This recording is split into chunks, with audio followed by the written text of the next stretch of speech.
இந்த வீடியோல studio light அதாவது சாஃப்ட் பாக்ஸ் இதை எப்படி நம்ம ரெடி பண்றது அப்படின்னு தான் பார்க்க போறோம். இதை வந்து வீட்லயே நம்மளே ரெடி பண்ணலாம். அதாவது பொதுவாக ஒரு வீடியோ வந்து ரெக்கார்ட் பண்றோம், ஷூட் பண்றோம் அப்படிங்கிறப்போ அந்த லைட்டிங்கை பொறுத்து தான் அந்த வீடியோட குவாலிட்டி அவுட்புட் எப்படி இருக்குங்கிறது தெரியும். இது நார்மலா இருக்கிற லைட்டிங்கை விட இந்த ஸ்டுடியோ லைட்ல இருக்கிற அந்த ஒரு எஃபெக்ட் பார்த்தீங்கன்னா ரொம்பவே நல்லா இருக்கும். அதாவது அந்த ஆப்ஜெக்டை வந்து நல்ல ஒரு கிளியரன்ஸா கொஞ்சம் லுக்கா காட்டும்.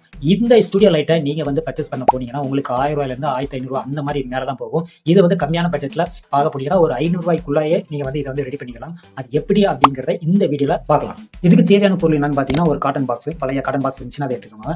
அடுத்தது பாத்தீங்கன்னா ஒரு 100 வாட்ஸ் ஒரு எல்இடி பல்ப், அதுக்கப்புறம் ஒரு பேக்கிங் டேப் பிளாக் கலர்ல, அதுக்கப்புறம் பல்ப் மாட்டுறதுக்கு ஒரு ஹோல்டர். அடுத்தது பாத்தீங்கன்னா அந்த ஹோட்டல்லாம் டிஃபன் கட்டி கொடுப்பாங்களா ஒரு பேப்பர், மெல்லிசான ஒரு பேப்பர், அந்த பேப்பரை ஒன்று எடுத்துக்கோங்க. ஒரு 2 மீட்டர்ல ஒயர். அடுத்தது அனபாண்டு, இது வந்து எலக்ட்ரிக்கல் கடையிலே கிடைக்கும். அடுத்தது பாத்தீங்கன்னா ஃபெவிகால், அப்புறம் பாத்தீங்கன்னா 2 பின் பிளக். அடுத்ததா பாத்தீங்கன்னா ஒரு அலுமினிய பாயில் பேப்பர் நீங்க வாங்கிக்கலாம். அப்படி இல்லைன்னா ஃபேன்சி ஸ்டோர்ல வந்து A4 சீட்ல ஒரு சில்வர் பேப்பர் ஒன்று இருக்கு, கிஃப்ட் பாக்ஸ் வந்து மடிச்சு கொடுக்குற மாதிரி அந்த மாதிரி ஒரு பேப்பர் வந்து ஒரு 4 சீட் வாங்கிக்கோங்க. ஓகே, இந்த கார்டன் பாக்ஸை இந்த ட்ரையாங்கிள் மாதிரி நான் கட் பண்ணிருக்கிற மாதிரி ஒரு 4 அட்டையை நீங்க வந்து அந்த கார்டன் பாக்ஸ்ல வந்து கட் பண்ணி எடுத்துக்கோங்க.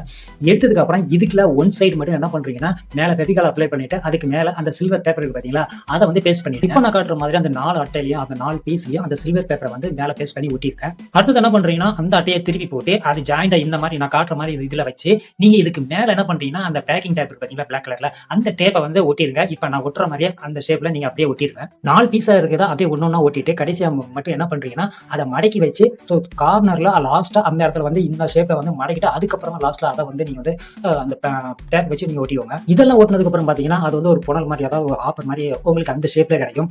இதை ஒட்டி முடிச்சதுக்கு அப்புறம் அடுத்ததா நீங்க என்ன பண்றீங்கன்னா இந்த பாக்ஸ் பாத்தீங்கன்னா உங்களுக்கு வந்து சின்ன ஹோல் இருக்கு பாத்தீங்களா, அந்த ஹோல் சைஸுக்கு பேக் சைட்ல வந்து க்ளோஸ் பண்றதுக்கு ஒரு ஸ்கொயரா இந்த ஷேப்ல வந்து நீங்க கட் பண்ணிக்கோங்க. கட் பண்ணி எடுத்ததுக்கு அப்புறம் அதுலயே இந்த மாதிரி சில்வர் பேப்பர் ஒட்டிருங்க. ஒட்டினதுக்கு அப்புறம் என்ன பண்றீங்கன்னா ஒரு ஹோல்டர் எடுத்துக்கோங்க, அதாவது பல்ப் மாட்டுறதுக்கான ஹோல்டர் ஒன்று எடுத்துக்கோங்க.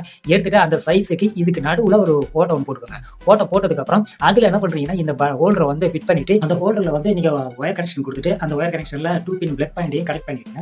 கனெக்ட் பண்ணதுக்கு அப்புறம் என்ன பண்றீங்கன்னா அதுக்கப்புறமா இதை வந்து பேக் சைட்ல வந்து ஒட்டிடுங்க. இதெல்லாம் கம்ப்ளீட் ஆனதுக்கு அப்புறம் பாத்தீங்கன்னா நீங்க பல்பை வந்து ஹோல்டர்ல வந்து ஃபிக்ஸ் பண்ணிடுங்க. ஃபிக்ஸ் பண்ணதுக்கு அப்புறம் இப்போ அந்த பேப்பர், அதாவது ஹோட்டல்ல மடிச்சு கொடுப்பாங்க பாத்தீங்களா டிஃபன், அந்த பேப்பர் என்ன பண்ணீங்கன்னா ஃப்ரண்ட்ல வந்து ஃபுல்லா கவர் பண்ற மாதிரி இந்த மாதிரி நீங்க ஒட்டி விட்டுருங்க. இந்த ஸ்டுடியோ லைட் ரெடி ஆனதுக்கு அப்புறம் இது பேக் சைட்ல வந்து ஒரு ஹோல்டர் மாதிரி ஃபிட் பண்ணணும், அதாவது ரெடி பண்ணணும். அதுக்கு இந்த மாதிரி ஒரு அட்டையை வந்து எடுத்துட்டு நான் பண்ற மாதிரியே கட் பண்ணி பேக் சைட்ல வந்து ஒரு ஹோல்டர் மாதிரி இதுல வந்து பேஸ்ட் பண்ணிடுங்க. ஸோ இதுல காட்டியிருக்கிற மாதிரியே நீங்க வந்து அனப்பாண்டு வச்சு ஒட்டுன்னு அப்புறம் அதுக்கு மேல வந்து அந்த பேக்கிங் டேப் வச்சு மறுபடியும் ஒரு டைம் சுத்தி ரவுண்டா வந்து என்ன பண்ணீங்கன்னா ஒட்டி விட்டுருங்க, கொஞ்சம் ஸ்ட்ராங்கா இருக்கும். அடுத்ததாக இதுக்கு ஒரு ஸ்டாண்ட் ஒன்று ரெடி பண்ணணும். அந்த ஸ்டாண்டு வந்து பிவிசி பைப், அதாவது எலக்ட்ரிக்கல் பைப் வந்து ரெடி பண்ணலாம். இதுக்கு ஒரு 5 அடி இல்லைனா 6 அடியில் ஒரு பைப் ஒன்று எடுத்துக்கோங்க. அடுத்தது 3 பெண்டு ஒன்று எடுத்துக்கோங்க. எடுத்துட்டு இந்த கீழே வந்து லெக் வரணும். ஸோ 3 லெக்கையும் கீழே ஃபிட் பண்ணுற மாதிரி சைடில் என்ன பண்ணுறீங்கன்னா நான் கட் பண்ணுற மாதிரி கீழேயும் மேலேயும் வந்து கட் பண்ணிவிடுங்க. அந்த 3 பெண்டையும் கட் பண்ணி எடுத்ததுக்கப்புறம் ஸோ ஒன் சைடு கீழே வந்து என்ன பண்ணுறீங்கன்னா இந்த ஷேப்பில், அதாவது 3 சரிவாரியாக இருக்கிற மாதிரி இந்த ஷேப்பில் பிவிசி பைப்பில் வச்சுட்டு அதுக்கு மேலே வந்து அனபாண்டு ஊற்றியே ஒட்டிடுங்க. ஸோ ஒட்டும் போது என்ன பார்த்தீங்கன்னா கொஞ்சம் பிடிச்ச மாதிரி இருக்கும், லைட்டாக பிடிச்ச மாதிரி தான் இருக்கும். அதனால நீங்கள் என்ன பண்ணுறீங்கன்னா இந்த உப்பு இருக்குது பார்த்தீங்களா, தூளுப்பு, அந்த தூளுப்பு வந்து மேலே தூவிக்கோங்க. தூவிட்டு அதுக்கு மேலே மறுபடியும் அந்த அனபாண்டை ஊற்றுங்க. இப்படி ஊற்றும் போது என்ன ஆகும் பார்த்தீங்கன்னா அந்த சிமெண்ட் கலவை மாதிரி நல்லா கெட்டியாக பிடிச்சிக்கும், ரொம்பவே ஸ்ட்ராங்காக இருக்கும். ஸோ இந்த மாதிரி ட்ரை பண்ணி பாருங்க. இதை ரெடி பண்ணதுக்கு அப்புறம் சர்ஃபேஸ் பார்த்தீங்கன்னா கொஞ்சம் வெயிட் ஜாஸ்தியாக இருந்தால் தான் மேலே லைட் வைக்கும்போது சாயாமல் இருக்கும். அதனால கீழே என்ன பண்ணீங்கன்னா ஒரு காலண்டர் அட்டையை வச்சுட்டு அதுக்கு மேலே இந்த ஸ்டாண்டை வச்சு மறுபடியும் இதே மாதிரி அனபாண்டு வந்து அந்த லெக்கில் வந்து ஊற்றிட்டு அதுக்கு மேலே வந்து இந்த தூள் உப்பு சால்ட்டை வந்து நீங்கள் மேலே வந்து தூவி விட்டுருங்க. தூவி விட்டதுக்கப்புறம் மேலே இன்னும் மறுபடியும் அனபாண்டு ஊற்றினீங்கன்னா நல்லா கெட்டியாக பிடிச்சிக்கும், ரொம்ப ஸ்ட்ராங்காகவே இருக்கும். உங்களுக்கு வந்து மேலே லைட் வைக்கும்போது அந்த ஸ்டுடியோ லைட் செட் பண்ணதை அது மேலே வைக்கும்போது உங்களுக்கு சாயாமல் இருக்கும். இப்போ எல்லாமே கம்ப்ளீட் ஆயிடுச்சு. இப்போ அந்த ஸ்டுடியோ லைட்டை வந்து அந்த ஸ்டாண்ட் மேலே ஃபிட் பண்ணியாச்சு. ஃபிட் பண்ணதுக்கப்புறம் இதனுடைய லைட்டிங் எஃபெக்டிவ் பார்த்தீங்கன்னா ஓரளவுக்கு நல்லாவே இருக்குது.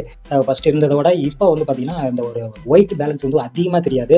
ஏன்னா ஃபர்ஸ்ட் வந்து இந்த ஸ்டுடியோ லைட் செய்யறதுக்கு முன்னாடியே வீட்டில் இருக்க மேலே இருக்க லைட்டை தான் யூஸ் பண்ணி வீடியோ ரெக்கார்ட் பண்ணுறது. அப்படி பண்ணும்போது பார்த்தீங்கன்னா ஒரு மாதிரி பிரைட்டாக அந்த கிளார் அடிக்கிறது இந்த மாதிரி விஷயங்கள் வரும். இந்த ஸ்டுடியோ லைட் செஞ்சது அதுக்கப்புறம் ஏதாச்சும் ஒரு பொருளை வீடியோ எடுக்கும்போது அந்த மாதிரி இந்த ஒயிட் வந்து அதிகமாக தெரியாமல் கரெக்டாக அந்த ஆப்ஜெக்ட் மட்டும் கொஞ்சம் கிளியராக தெரியுது. ஸோ ரொம்ப நல்லாவே இருக்குது.